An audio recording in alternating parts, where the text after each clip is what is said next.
Olá, pessoal. Ivan Guerrini com vocês novamente. Vocês vão ver alguns vídeos onde eu faço a apresentação no início, né? Eu fiz uma sequência de vídeos e eles não estão sendo apresentados para vocês numa ordem cronológica, como eu falei já no vídeo anterior. Existe uma possibilidade de vocês fazerem aí o curso de uma forma totalmente não linear, mas, de qualquer forma, né, existe a possibilidade de fazer também de uma forma sequencial, normal, linear, para quem quiser. O que eu quero dizer é que, em vários desses vídeos, eu vou fazer a minha apresentação, minha formação, etc, etc. Nesse vídeo aqui, eu quero falar um pouquinho para vocês de alguns outros autores que a gente segue, porque a astrologia sagrada vai muito além da astrologia, né? Por isso mesmo tem essa denominação de astrologia sagrada. Nós estamos compondo aqui aquilo que a gente chama de astrologia arquetípica ou psicológica, que muitos chamam de psicológica. Tem outros nomes também, ok? Mas juntando esse conhecimento da astrologia arquetípica com os conhecimentos que vêm da ciência, ciência clássica também, né? Nós vamos usar a ciência clássica também, mas principalmente a ciência desenvolvida a partir do século XX, que a gente chama de nova ciência. E também os conhecimentos das tradições. Das tradições que a gente chama são conhecimentos que vêm normalmente de linhas de filosofias ou de religiões ou de espiritualidades lá do nosso passado, passado ancestral da humanidade, ok? Aqui nenhuma linha tem preferência. Claro que, conforme o assunto que a gente vai tratar, nós vamos trazer um filósofo, um pensador, um cientista daqui ou dali, né? Mas todas as fontes de conhecimento são importantes aqui na visão da astrologia sagrada, ok? Então, eu queria dizer assim, eu queria citar uma pessoa aqui do Brasil que foi uma autora que eu aprendi a começar a ler sobre astrologia nos livros dela, que é a Ana Maria Costa Ribeiro. Eu a conheci pessoalmente num congresso no Rio, há anos atrás. Imagino que ela nem me conheça, mas ela me ajudou muito através dos livros dela. E ela é tida como referência, né? O livro dela, Conhecimento da Astrologia, é um manual da astrologia, né? É um manual onde você tem ali, é um livro que você tem na estante, que você vai lá consultar qualquer coisa dentro da astrologia, seja um planeta, seja um asteroide, seja um ponto, seja eixo nodal, seja estrela fixa, seja aspecto de qualquer tipo, progressões, etc, etc. Tá? Então, é um livro bom da gente ter na nossa biblioteca de astrologia. E eu queria citar também, com o passar do tempo, com o passar do curso, eu vou citar outros astrólogos aqui do Brasil também, que muitas vezes são referências para a gente, ok? Eu quero citar nesse momento alguns astrólogos de fora que eu costumo seguir. Eu falei para você já do Richard Tarnas, que é uma referência, principalmente quando ele fala de Urano, do arquétipo de Prometeu, né? Eu queria citar o Steven Forrest, que é um cara que eu aprendi a admirar muito também. Ele tem vários livros, ele tem vários vídeos no YouTube, hoje vocês podem consultar. Não sei se estão todos em português, mas para quem consegue ouvir e entender o inglês, ele tem vários vídeos no YouTube. É uma doçura de pessoa, né? Eu não o conhecia, eu conheci os livros dele, né? Mas quando eu conheci através dos vídeos, eu vi que ele é uma pessoa muito doce, muito suave, muito tranquila, muito flexível, assim pelo menos me passa. Não o conheço pessoalmente. Tenho aqui um livro dele em mãos para citar para vocês, que é a Astrologia dos Relacionamentos Íntimos, né? Ele tem vários outros livros básicos, muitos outros, né? Se vocês entrarem aí na internet, vocês vão achar muita coisa dele, do Steven Forrest. eu cito aqui um grande autor americano que tem vários livros, muitos traduzidos para o português. Esse aqui é o Dan Rudyard, Um Estudo Astrológico dos Complexos Psicológicos. É um livro já um pouco antigo, tem aí uns 40 anos mais ou menos, eu diria, mas é muito bom como referência os complexos, principalmente dos planetas que a gente chama de pessoais. E já aproveito para falar para vocês, né, quais são os planetas pessoais. São os 5 planetas que lá fora estão mais próximos da Terra e aqui dentro faz mais sentido para nós. É o Sol, a Lua, Mercúrio, Vênus, Marte. Então, quando a gente fala de planetas pessoais, são esses 5. Existe sempre uma correlação entre a astronomia e a astrologia. Antigamente era uma coisa só, até, né? Séculos atrás. Depois é que houve a divisão e a astrologia começou a ter uma visão muito não científica, né? Por vários motivos. Não é o caso da gente entrar nesse assunto agora, mas quem conhece a astrologia, quem já estudou astrologia, sabe disso, né? Mas existe uma correlação grande e interessante até, né? Esses planetas, Sol, Lua, Mercúrio, Vênus, Marte, eles são os mais próximos aqui da gente. E dentro de nós, porque nós trabalhamos com arquétipos são padrões que nós temos dentro de nós. Muitos padrões são pessoais, outros padrões são coletivos, grupais. Ok? Esses 5 são pessoais. Então, por exemplo, esse livro do Dan Rudyard, ele fala muito dos complexos que acontecem com esses planetas pessoais. Ok? Muito bem. Quem mais que eu uso fora? Então, tem o Carnas, tem o Stephen Forrest. Eu uso bastante, quer dizer, eu ouço e traduzo e mastigo e faço reflexões e escrevo sobre alguns desses autores aqui, que têm assim vídeos que vocês podem ver semanalmente. Eles têm pelo menos 2 ou 3 vídeos no YouTube semanais. É o Kai Pasha, é o Tom Jacobs e é a Molly McCord. Se vocês digitarem lá Astrology e um desses 3 nomes, vocês vão achar vídeos dessas pessoas. Eles estão em inglês, ok?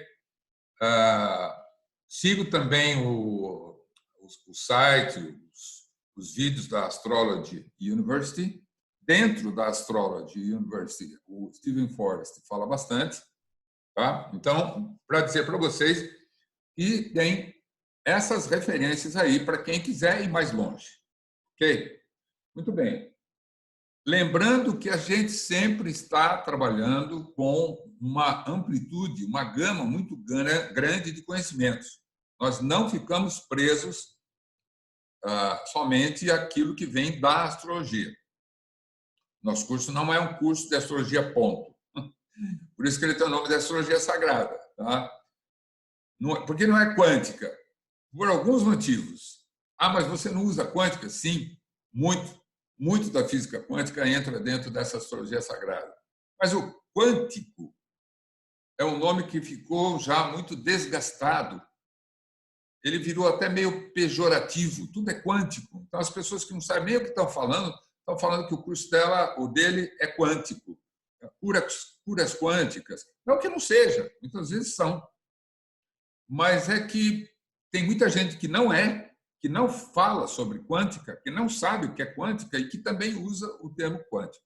Então, a gente prefere deixar o quântico do lado e dizer assim, olha, nós estamos sim usando a física quântica, os conceitos da física quântica, mas não é uma astrologia quântica, porque ficou meio patinando esse nome de forma pejorativa, principalmente para quem está na academia, nas universidades, entendeu? Falou em qualquer coisa quântica, o pessoal já foge. E não é isso que a gente quer. Nós queremos chamar aqui não só alunos que gostam de astrologia, nós queremos chamar aqui pessoas acadêmicas, universitárias, científicas, que, obviamente, tenham abertura de mente. Ok?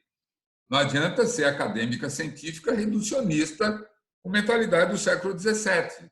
Não, não é para isso. Aí nós vamos cair naquilo que o Santayana fala, e eu citei no outro vídeo, ok? Que é a questão da definição de cético. Ele tem medo, né?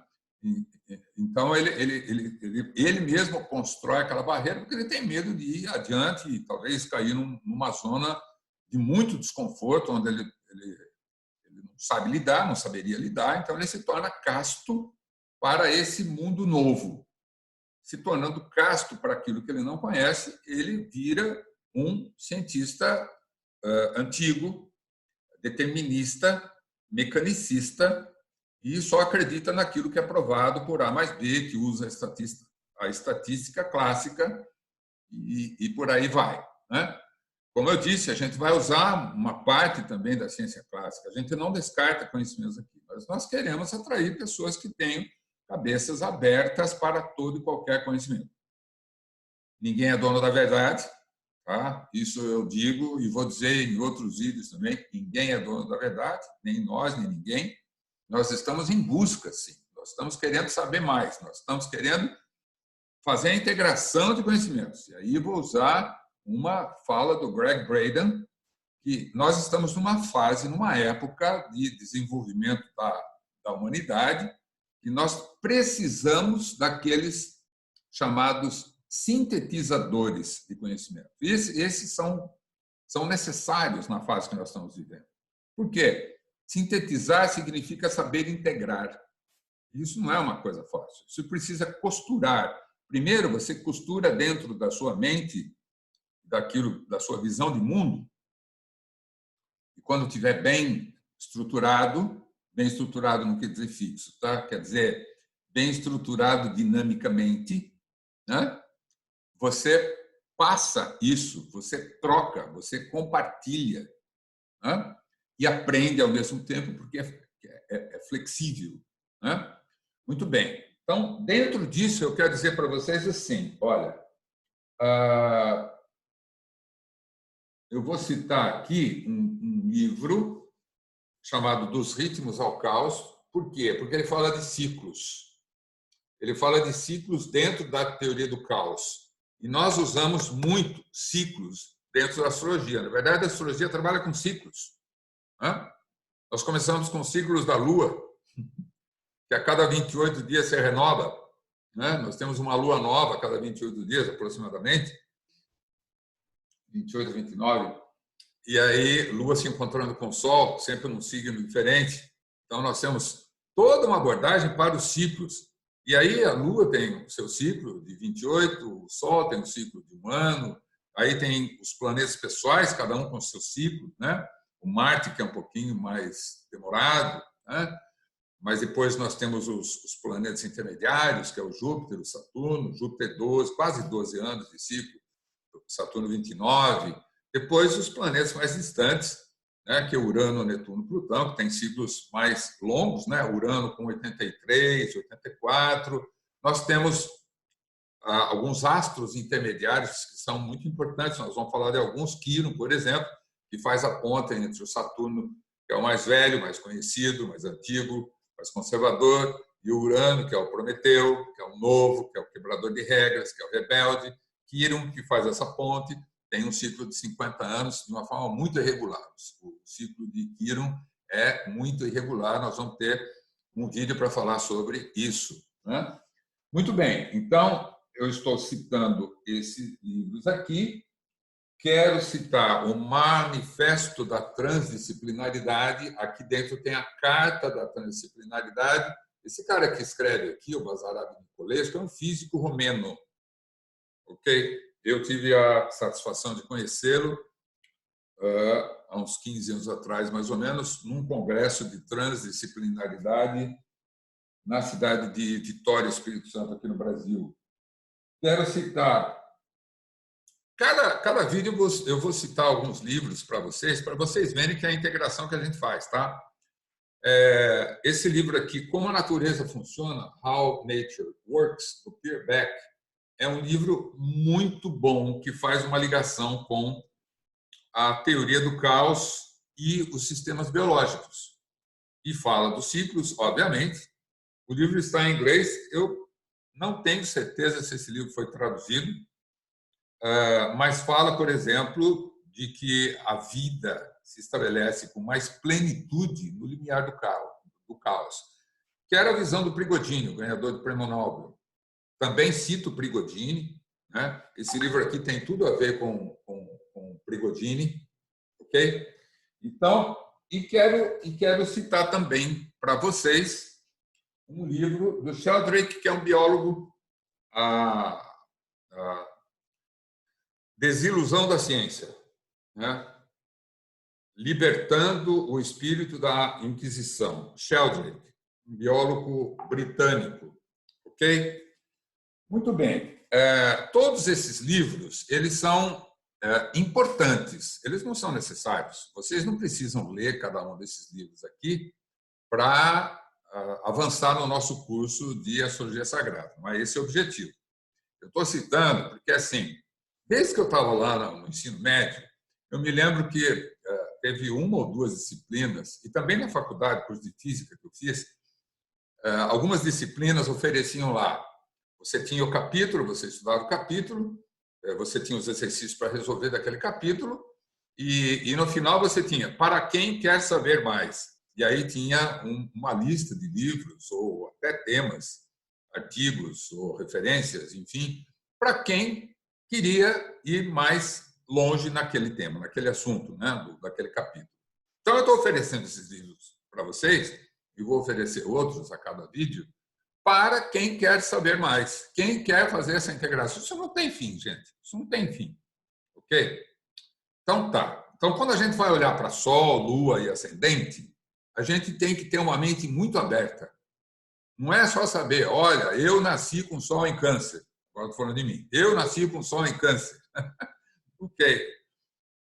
Então, eu sou canceriano. Aí eu vou ler o horóscopo de Câncer. Quando eu entrar na internet, eu vou procurar horóscopo de Câncer. Quando eu estiver ouvindo a minha FM preferencial, eu vou sintonizar quando a moça falar de Câncer. Câncer, hoje você vai ter um dia muito sentimental, né? Como se fala muito do canceriano. Não que o canceriano não seja sentimental. Claro que ele tem emoção mais forte, né? Mas depende de cada mapa, né? Tem cancerianos e cancerianos, tem geminianos e geminianos, tem arianos e arianos, tem aquarianos e aquarianos, entendeu? Então, integração de conhecimento, sintetização de conhecimento é o que nós precisamos hoje. Então, o que mais fala de Sol, Lua e Ascendente, que seria o básico, né? Por que eu estou falando básico? Porque existe um jeito da gente começar a olhar para um mapa? Existe. Tem gente que fala desse jeito? Tem autores que falam, olha, começa a ler o mapa assim, assim, assim, assim, como se fosse uma receita. Essa receita tem que ser seguida? It's up to you. Depende. Como é que eu faço? Olha, eu tenho uma tendência de começar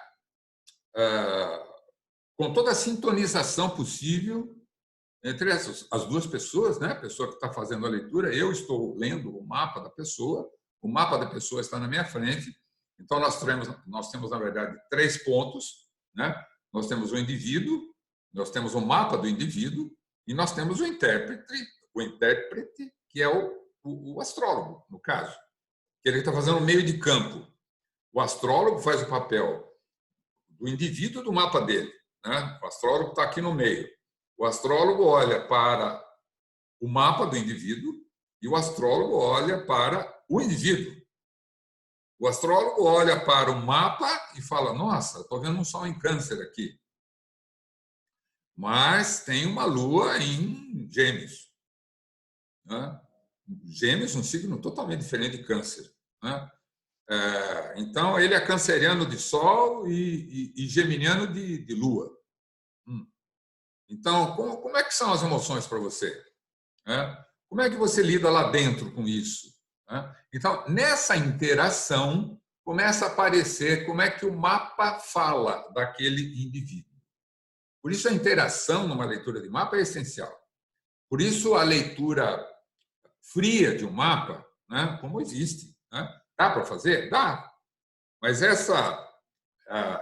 esse lado frio da leitura de um mapa, só sabendo onde está o Sol, a Lua, ascendente, Marte, Vênus, etc., ela fica muito fria e aí você não sabe compor, você não sabe integrar, porque a pessoa é um ser dinâmico, complexo, adaptativo, que está evoluindo, que trouxe aquilo quando nasceu e depois. Né? Então, veja só, eu, muitas vezes, depois dessa introdução, dessa busca dessa conexão com o indivíduo, eu vou falar de Sol, Lua e Ascendente. Se der certo, porque muitas vezes não dá certo. Muitas vezes o próprio indivíduo já começou por um outro assunto, já começou falando de um problema que ele está vendo, ou está sentindo, ou está passando, ou está enfrentando as suas angústias, ou sei lá o quê. Entendeu? Se não, eu começo com Sol, Lua e Ascendente, que não deixa de ser um tripé a partir do qual vem outros arquétipos. Tá?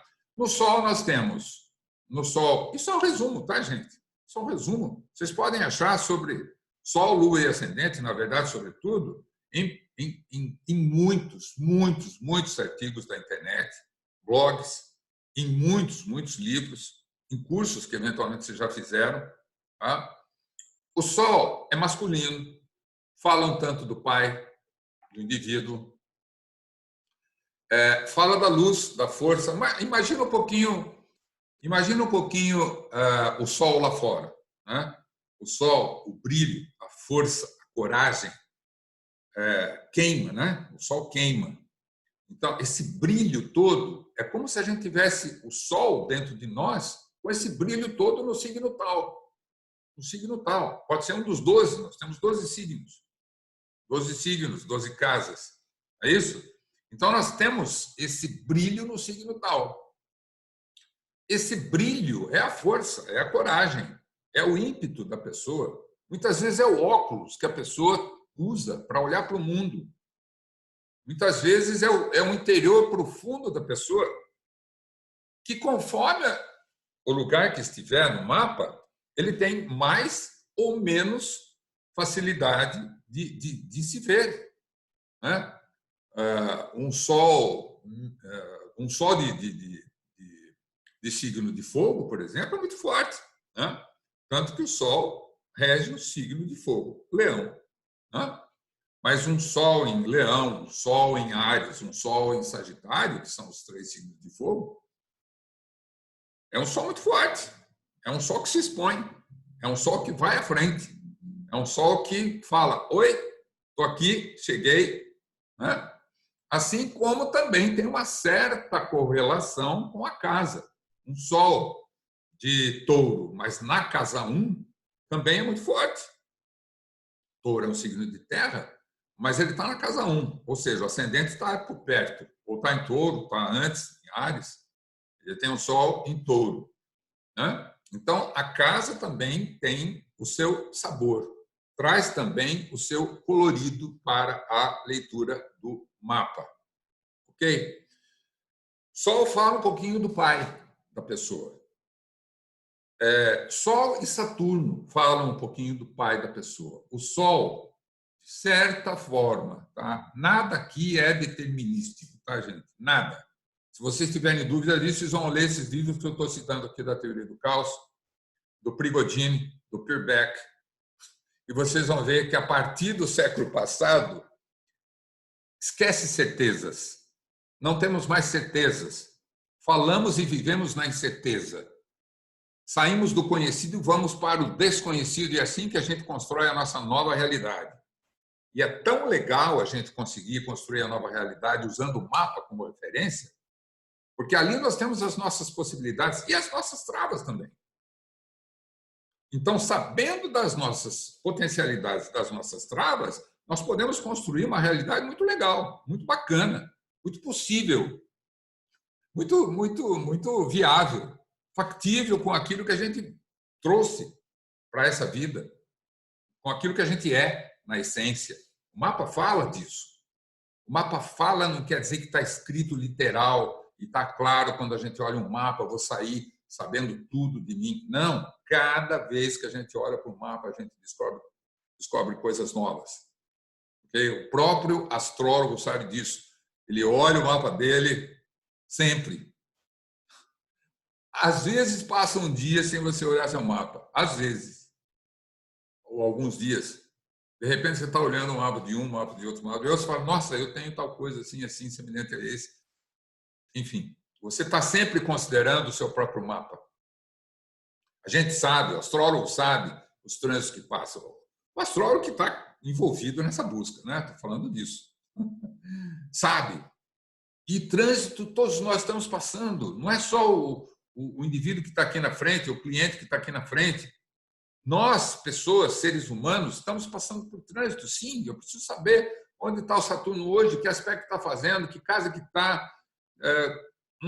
O signo é para todo mundo, mas a casa não. A casa é para cada um. O aspecto é para cada um. Né? Eu estou no primeiro, estou no segundo, estou na metade do primeiro, estou depois do segundo, estou com o Saturno em cima do Sol, em oposição ao Sol, quadratura com o Sol, ou trígono com Lua, ou sei lá, entendeu? Então, assim, Sol fala um pouco do pai, Saturno também fala um pouco do pai. O Sol fala mais do brilho, da força, da coragem, do ímpeto, e o Saturno fala mais da trava, da limitação, da castração, do medo, do cinzento, do deprimido, que o pai trouxe para aquele indivíduo, quando ele nasceu. Por isso que quando a gente tem Sol junto com Saturno, no mapa, a tendência é o Saturno engolir o Sol. Assim como no mito, o Saturno engole os filhos por medo de perder o poder, ele engole, de certa forma. Na verdade, o Saturno tem uma tendência de engolir qualquer planeta que está por perto, principalmente os pessoais. Né? Então, a pessoa fica mais dura, fica mais resistente, fica mais inflexível, fica mais fechada. Então, é mais difícil de romper as barreiras de uma pessoa assim, para que essa pessoa possa ir mais longe, estudar uma ciência mais flexível, aceitar outros tipos de conhecimento, aceitar quebra de regras, de padrões. É mais difícil para uma pessoa assim do que uma pessoa que tem um Urano, para comparar, pertinho do Sol, pertinho do ascendente, pertinho da Lua. Ok? Muito bem. E a Lua? A Lua fala da mãe. A Lua fala da mãe, fala do feminino, fala do sagrado, fala da beleza. A Lua é emoção. O Sol é mais razão. A Lua é emoção. Então, um Sol canceriano, como eu citei no começo, é um Sol regido pela Lua. Então, fica meio paradoxal, né? É uma razão regida pela emoção. Fácil? Altamente complexo. Uma razão regida pela emoção. Mas nós somos seres complexos. Uns são mais, outros são menos. Mas em momentos da vida nós somos mais, ou menos vira mais, ou mais vira menos. Entendeu? É muito legal a gente entender isso, porque a gente se entende. E vou dizer mais, a gente que se propõe a ser astrólogo, eu acho que muitos de vocês que estão fazendo o curso de astrologia sagrada, porque querem ser astrólogos, se é que já não são. Quando a gente estuda o mapa de alguém, quando a gente lê o mapa de alguém, a gente aprende muito, muito, muito sobre o nosso próprio. Porque às vezes a gente vê um aspecto, que seja do mapa da pessoa que a gente está lendo, que a gente ou tem, ou um trânsito que a gente passou ano passado, 5, 10 anos atrás, como é que a gente se comportou, como é que essa pessoa está se comportando, enfim. É um aprendizado contínuo e fantástico, fantástico. Então, a Lua fala das emoções. A Lua fala do feminino. Se você pega, é o feminino, tanto faz o homem ou a mulher, cada um tem um feminino. É o jeito, é o sutil que está dentro de nós, é a emoção que está dentro de nós. Okay? O primeiro feminino que aparece na nossa vida é a mãe. Então, a primeira referência da Lua é a mãe. Né?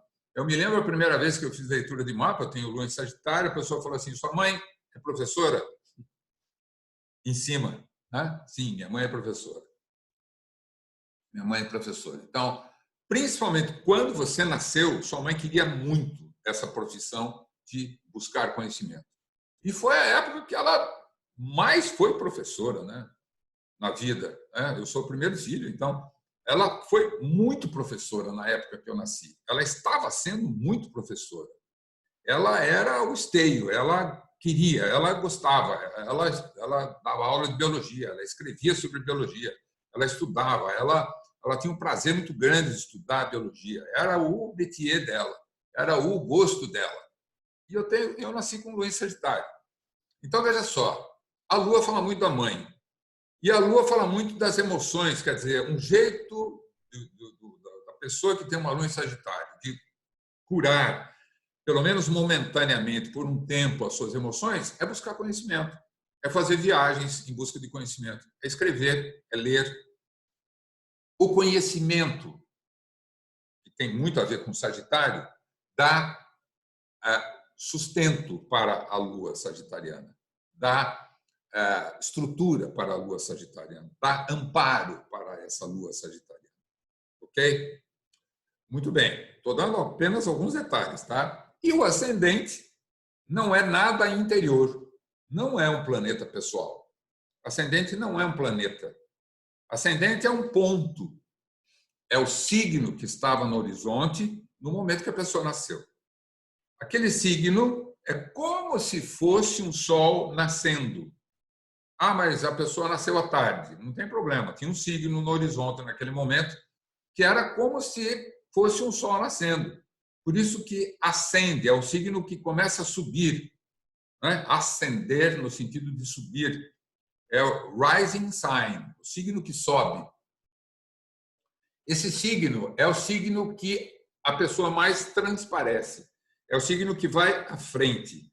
É o signo que como se fosse a máscara da pessoa, a sua armadura, aquilo que ele mais mostra. É o signo ascendente. Quando a pessoa nasce no nascer do Sol, mais ou menos, ela tem um signo solar igual ao signo ascendente. Por quê? O Sol estava no horizonte e o signo que estava no horizonte era o mesmo. Né? Então, a pessoa nasce com Sol em Gêmeos e ascendente em Gêmeos. É muito Gêmeos, mas muita gente tem isso. Ou Sol em Virgem, ascendente em Virgem. Ou Sol em Aquário, ascendente em Aquário. Né? Tudo que é demais atrapalha. A pessoa tem que saber fazer esse balanço, ok? Mas cada um veio com uma tarefa.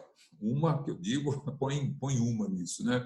Algumas tarefas para realizar nessa vida. Se você veio com Sol em Aquário e ascendente em Aquário, porque você tem muita coisa aquariana para resolver na vida, ok? Tá, mas aquela história que o pessoal fala assim, mas é verdade aquele negócio que o ascendente aparece depois dos 30? Não. Eu diria que é assim, olha, todo mundo nasce com um Sol, uma Lua, um ascendente, sem falar dos outros pontos, dos outros planetas, tá? Por enquanto, Sol, Lua e ascendente. Todo mundo tem um Sol, uma Lua e um ascendente no mapa. Pode ser igual ou não. O que acontece é que 30 anos vamos dizer, o final do ciclo de Saturno, que é um ciclo de responsabilidade. É um ciclo kármico, mas é um ciclo a partir do qual a pessoa ganha mais responsabilidade. Ele vai começar a viver a vida dele de forma estruturada, pelo menos esse é o ideal, né? Esse é o ideal. Ele tem uma estrutura para vivenciar a sua nova família, ou ter um casamento com filhos, com trabalho, com seu ganha-pão, enfim, né? Mais ou menos essa idade. E aí ele começa a ter mais consciência de si mesmo. Ele se desgruda do familhão inicial e aí fala, nossa, agora é tudo por minha conta, né? Nossa, mas quem sou eu? Eu sou esse engenheiro que se formou aí alguns anos atrás, eu sou esse advogado que fez esse curso de Direito. Nossa, onde que eu fiz esse curso de Direito mesmo? Por que eu escolhi essa cidade? Por que eu escolhi essa universidade? Então, essas fichas começam a cair em torno dos 30 anos, e aí ele fala, nossa, mas aquilo que eu mostro que as pessoas me veem não é exatamente o que eu sinto. As pessoas não sabem o que eu passo. As pessoas pensam que eu sou assim, assim, assim, mas lá no fundo só eu sei o que eu passo. Aí começou a fazer a distinção entre Sol e Lua, Sol, Lua e Ascendente. Né? Porque Sol e Lua são arquétipos interiores. Ascendente é exterior. Né? Então a pessoa mostra o ascendente, vamos supor, né? você trabalha num setor, numa empresa, seja ela pública ou não. Você trabalha num setor e você tem pessoas que trabalham num outro setor que se encontram, por exemplo, na hora do café ou na hora do almoço, na hora do lanche, sei lá. Então, você vê pessoas desse outro setor só naquela hora. Você conhece muito pouco. O que você vê dessa pessoa mais forte? O ascendente. Se a pessoa é rápida, né, fala bastante, comunicativa, tal, você já tem uma ideia do ascendente dessa pessoa. Se a pessoa é mais retraída, mais tímida, você também tem uma ideia do ascendente dessa pessoa. Lá dentro, você não sabe o que está acontecendo. Agora, se você convive com essa pessoa, se você tem amizade com uma pessoa e sai bastante com essa pessoa, ou seu cônjuge, ou o seu filho com quem você convive, ou seu pai e mãe com quem você convive, uma pessoa próxima, aí você sabe, tem uma chance bem maior de saber, né? O ascendente, aquilo que a pessoa mostra, e aquilo que vai dentro da pessoa. Então, o seu Sol e a Lua começam a aparecer um pouco mais para quem está muito próximo, ok? Então, esses são os 3 pontos básicos a partir dos quais a gente começa a construir, a olhar para os outros arquétipos. Isso não quer dizer que já sabemos Sol, Lua e Ascendente, agora vamos para Mercúrio, e depois para Vênus, depois para Marte. Não, a gente vai e volta. A gente vai ver Mercúrio como é que é, Vênus como é que é, Marte como é que é. Ah, mas e quem tem o Sol em tal lugar e o Marte em tal lugar? Né? Veja, nós sempre vamos falar nos ciclos. Sempre vamos falar nos ciclos. E é interessante porque a Lua tem um ciclo de 28, né? O Sol tem um ciclo de 1 ano, nós medimos nossa idade pelo ciclo do Sol. Se fosse pelo ciclo da Lua, a gente tem que multiplicar por 13, aproximadamente, a nossa idade. Ia ficar um número meio grande, né? Mas podia medir por Saturno também, né? As pessoas iam ter, no máximo, 2, 3, 4 anos aí, não mais que isso. Mas, enfim, nós medimos pelo Sol, ok? E o que acontece? Sol e Lua são os 2 luminares principais, ok? Aí nós pegamos os outros 3 planetas pessoais, que são Mercúrio, Vênus e Marte. Nós vamos falar um pouco mais deles depois. Mas eles oscilam em torno do Sol, né? Eles oscilam, o Sol vai andando e o Mercúrio vai fazendo isso. O Sol vai andando, a Vênus também vai fazendo isso, só que com uma amplitude maior. O Sol vai andando e o Marte também vai fazendo isso, só que com uma amplitude tão grande desse pêndulo caminhante que ele, a hora de que ele voltar, ele já volta do outro lado do Sol. É interessante isso. Esse livro que eu citei para vocês, do Rudyard, o Rudyard fala muito bem disso aqui. Os complexos psicológicos, ele fala muito bem desse movimento de Mercúrio, de Vênus e de Marte em torno do Sol. É muito bacana. Eles acompanham o movimento do Sol, para frente e para trás. Quando é para trás, está retrógrado. Também vamos falar em algum momento sobre isso. É um movimento fictício. Quem estuda física já estudou, sabe, por exemplo, força centrífuga. É uma força fictícia. Ela só existe para quem está montado em cima daquele lugar, aquela referência ali. Sente uma força para fora. Quando você está parado olhando aquele movimento, não tem centrífuga, tem centrípeta só, né? Então, para quem entende um pouco de física, sabe que o movimento retrógrado de um planeta, e agora eu estou falando de física clássica, tá? Esse movimento retrógrado de um planeta é um movimento fictício. O planeta não volta, mas ele aparentemente volta porque nós estamos fazendo observação a partir da Terra. A Terra está em movimento, 30 km por segundo, viajando no espaço, né? Então, há momentos do ano em que tal planeta parece voltar, né? E aí pode ser o Mercúrio, pode ser a Vênus, pode ser Marte, pode ser qualquer um dos outros, menos Sol e Lua, né? E quando ele volta, ele tem um significado astrológico, psíquico, muito, muito importante, muito significativo, porque nós estamos querendo entender a nossa psique, não é? Então, muito embora seja um movimento fictício, esse movimento fictício, quando acontece, tem uma importância muito grande para a compreensão da nossa psique. Então, quando alguém nasce com Mercúrio retrógrado, ou a Vênus retrógrada, ou Marte retrógrado, tem um significado muito importante, e nós vamos falar disso também num outro momento. Tudo bem, gente? Vamos ficar por aqui nesse vídeo, né? E vamos fazer outras citações, vamos fazer outras conjecturas, outras interligações, outras interconexões de conhecimentos. Lembra que nós estamos aqui para fazer a sintetização de conhecimentos. Okay? Não estamos aqui limitados a estudar somente aquilo que se define como astrologia. Mas vamos em frente porque tem muita coisa boa para a gente aprender. Ok? Até a próxima.